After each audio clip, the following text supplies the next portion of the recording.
Estoy más que seguro de que entre la audiencia habrá personas que vivieron en carne propia el caso que les voy a relatar. Relatos sobre héroes anónimos a quienes no debemos olvidar. Héroes que dieron su vida por nuestra patria y que hasta el día de hoy, en donde quiera que se encuentren sus almas, siguen reclamando y deseando un país mejor. Este es el caso de los fatídicos días conocidos como el Marzo Paraguayo.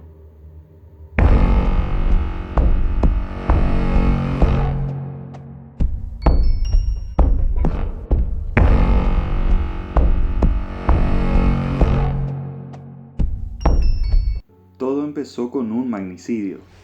El 23 de marzo de 1999, el vicepresidente Luis María Argaña es asesinado por sicarios en una calle de Asunción.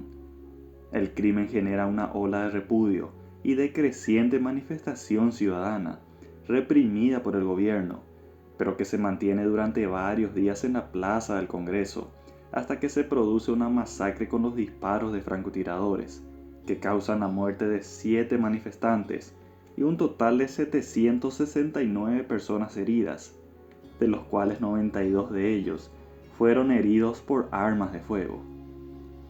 Esta fue la cronología de los sucesos. Martes 23 de marzo. En horas de la mañana, el vicepresidente Luis María Argaña es asesinado por sicarios que interceptan su vehículo en la calle Molas López, casi Venezuela, en el trayecto al centro de Asunción. También muere en el ataque su guardaespaldas, mientras el chofer queda gravemente herido.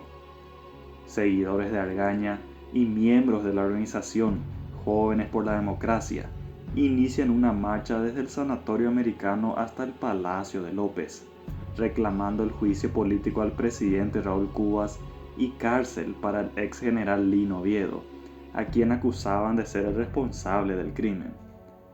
Los manifestantes son contenidos por una barrera policial en las esquinas de las calles El Paraguayo Independiente y Juan E. Oleari, y en horas de la tarde son víctimas de una fuerte represión policial, refugiándose en las plazas del Congreso.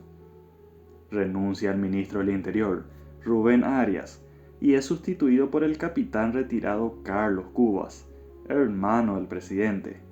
Miles de campesinos que ese día marchaban por la ciudad para solicitar la condonación de sus deudas ante los bancos públicos, se concentran en las plazas del Congreso y en horas de la noche se unen a los demás manifestantes.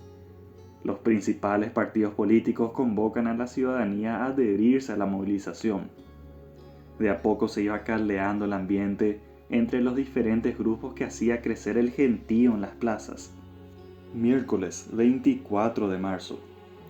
En sesión extraordinaria, la Cámara de Diputados aprueba el pedido de juicio político contra el presidente Raúl Cubas, en ausencia de 7 diputados oficialistas que iban a votar en contra. Desde el Palacio, Cubas anuncia que ha ordenado la detención del general Lino Oviedo, para dar cumplimiento a una sentencia del Tribunal Militar, refrendada por la Corte Suprema de Justicia, que lo había condenado a 10 años de prisión por un intento de golpe de Estado en abril de 1996.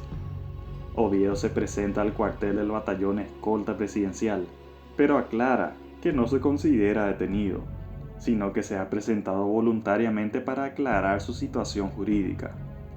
En la plaza se suman los manifestantes oviedistas. Ambos bandos son separados por la policía, estableciéndose un espacio neutro entre los grupos. Se producen constantes enfrentamientos entre los manifestantes opositores y los partidarios del gobierno. Los restos del asesinado vicepresidente Argaña son velados en el Cabildo y en horas de la tarde son llevados hasta el cementerio de La Recoleta. El gobierno ordena el cierre de las fronteras con Brasil y Argentina por razones de seguridad. Jueves 25 de marzo.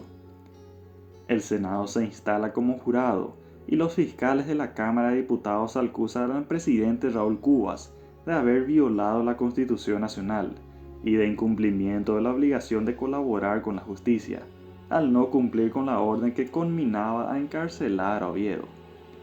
Se reabren las fronteras de Paraguay con Brasil y Argentina. distintos sectores ciudadanos se pronuncian a favor de las determinaciones del Congreso. De nuevo, se producen graves enfrentamientos entre manifestantes opositores y gubernistas, estos últimos apoyados por la policía. En la noche de ese jueves, dentro de un vehículo es asesinado un joven campesino, miembro de la Federación Nacional de Campesinos, quien recibió un disparo en la cabeza. Comenzaba a derramarse sangre inocente. Viernes 26 de marzo. El ex vicepresidente de la República, Ángel Roberto Seyfarth, y el dirigente colorado, Miguel Ángel González Casabianca, llevan su respaldo al presidente Cubas, y desde el Palacio de Gobierno amenazan con la posibilidad de que se desencadene una guerra civil. Cerca de las 17 horas, una fuerte acción represiva combinada de las fuerzas policiales logra desalojar a los manifestantes opositores de la plaza, forzándolos a replegarse en las cercanías de la Catedral Metropolitana. Los oviedistas ocupan todo el sector por algunos minutos, ya que los opositores vuelven a ingresar a la plaza, atacando con piedras y palos, y logran echar del lugar a los partidarios del gobierno y a la policía.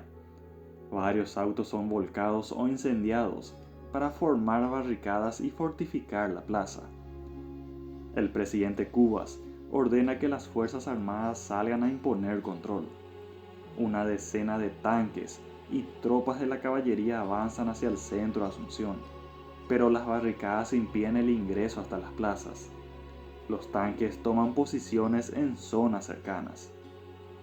En horas de la noche se produce un ataque con armas de fuego por parte de francotiradores ubicados en edificios cercanos a la Plaza del Congreso o desde las calles próximas, dejando finalmente un saldo de 7 manifestantes muertos y más de 700 heridos.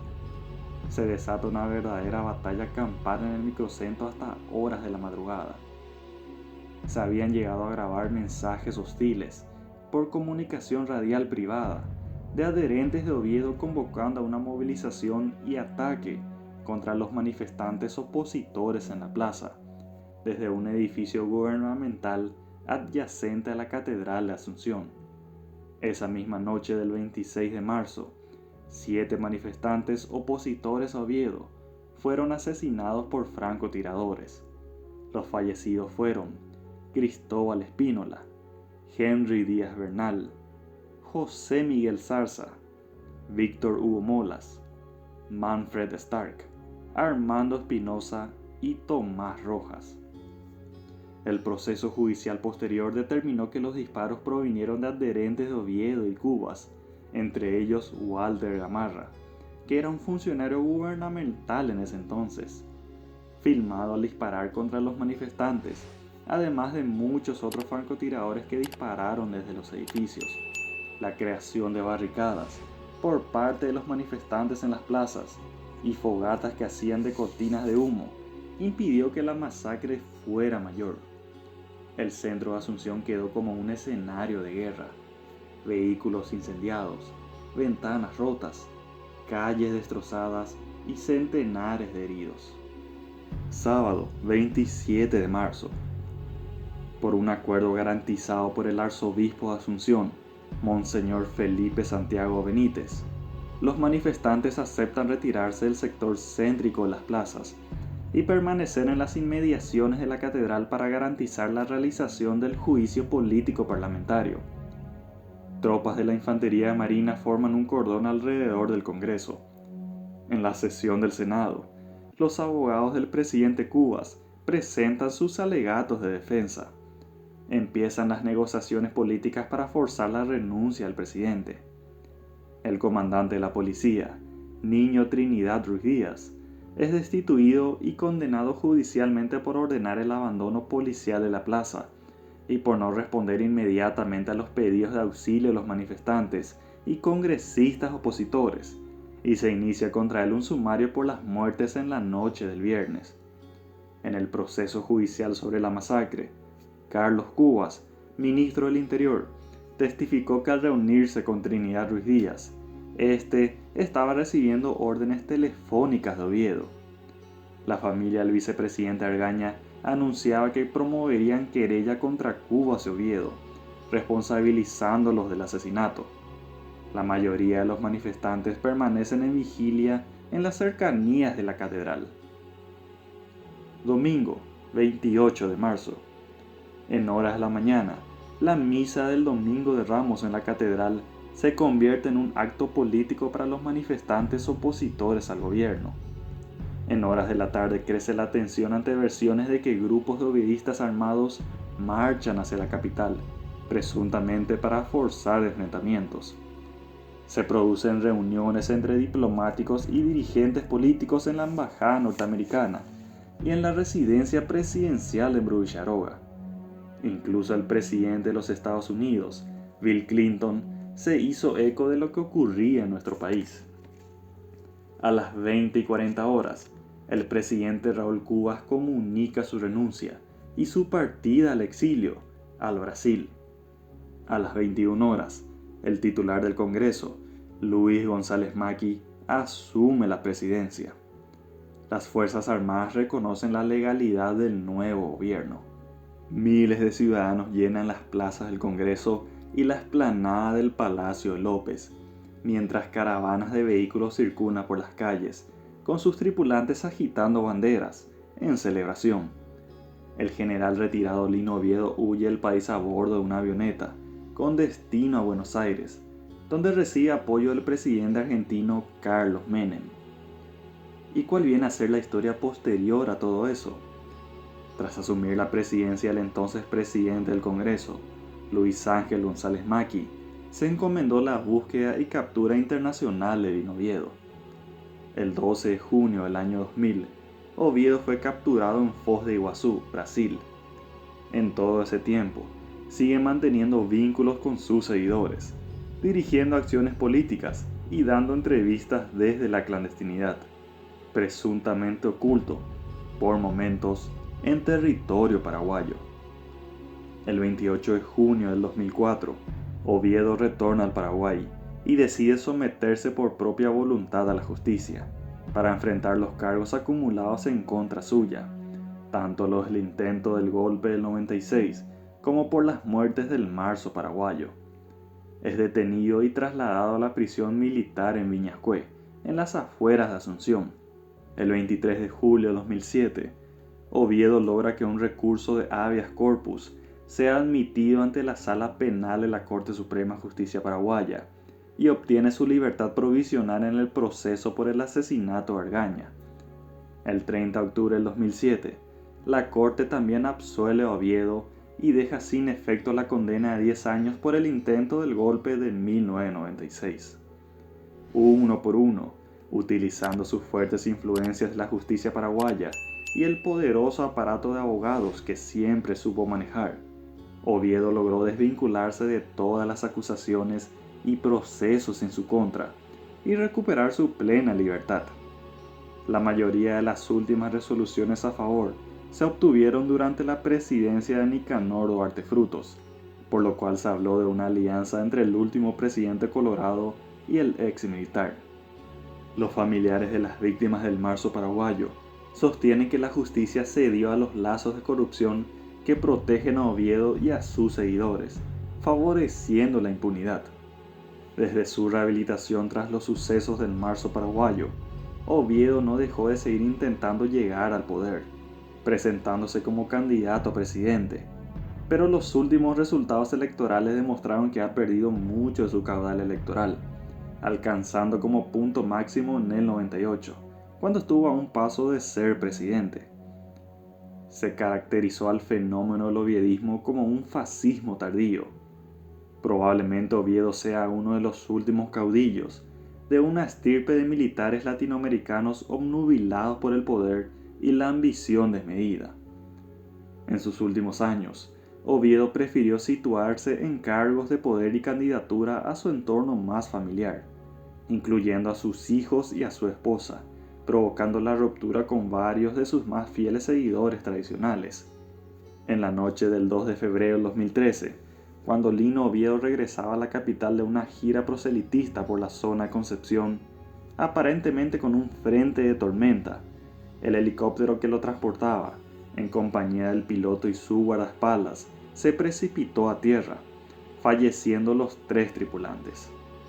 Varios de sus familiares y seguidores plantearon que la caída del helicóptero no fue accidental, sino que fue un asesinato planeado, pero las investigaciones realizadas no permitieron hallar evidencias que sustenten esta teoría. Al final de todo, se puede decir que lo que empezó antes del nuevo siglo sigue extendiendo sus raíces por más de 20 años después, y lo seguirá haciendo, quizás por mucho tiempo más. Intereses y ambiciones políticas fueron las causantes de una masacre que nadie olvida. Familiares de los asesinados aquella noche infernal siguen llevando en alto el nombre de sus seres queridos, y esperemos todos que aquella página negra de nuestro país no se repita nunca más. Mis queridos seguidores, ¿qué les pareció este caso? Si ya habías oído hablar de él, tienes más información que no salieron en los diarios, conociste personalmente a las personas implicadas, por favor, házmelo saber en los comentarios para así conocer más datos sobre este caso y poder informarnos todos. Y muchas gracias por ver este video. Puedes ingresar a nuestra lista de reproducción que ves en pantalla para ver los casos que ya he relatado. Y si el contenido te gustó, por favor no olvides suscribirte y activar la campanita para recibir las notificaciones de nuestros nuevos videos.